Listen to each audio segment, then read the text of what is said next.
Hi, this is Luca Geroli with Direct Out.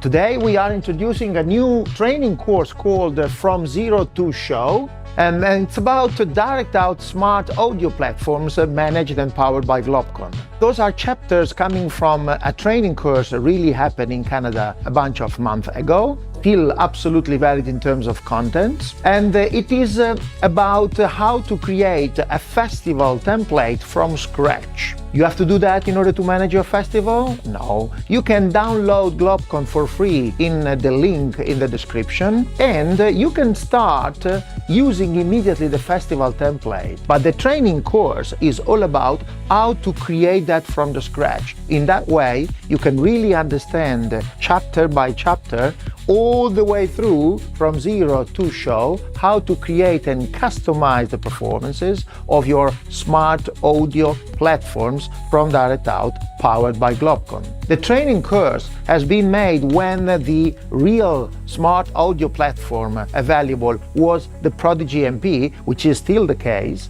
But today we also have Maven, which is addressed to a little bit smaller environment. Also for Maven, you can start with a factory template for festivals. And the training course chapter are absolutely valid for any smart audio platforms from Direct Out, whether it is the Prodigy MP, the Prodigy MX, the Prodigy MC, or Maven A.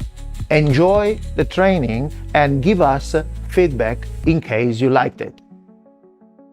So I want you to think about the Prodigy MP like a big device, a tank of audio solution, which has a bunch of input, a big matrix, any input can be routed to any output, and a bunch of output, any format. Anything in between can be cross-patched, DSP, manipulated, you can do whatever you want. But wait a minute. If I'm getting in with an Ante 48 kHz and I want to have a MADI 96 kHz, then you have a problem. You have a problem if you don't have the Prodigy. But if you have the Prodigy, you don't have that problem. Because the first and most important page, and this is part of the course, the first thing that you want to set is the sync page. In the sync page, you decide who is my clock master and what is the sample rate that I'm going to use today.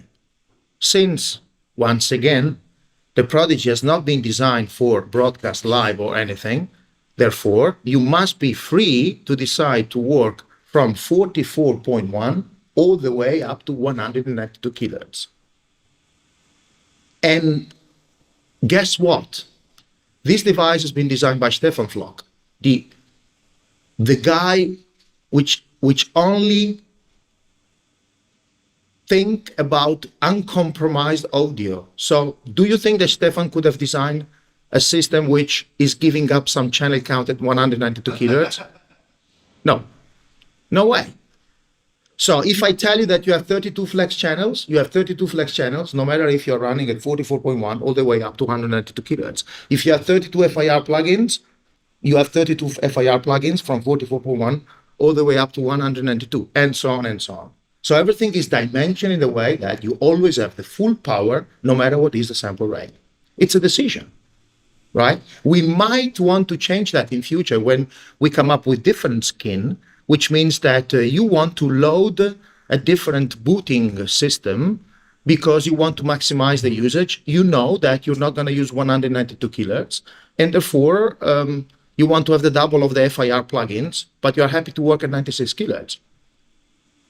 It is not impossible, and probably we will do it, but for the time being, with the current firmware, everything is available at 44.1 or 192 kHz with the same amount of feature, right?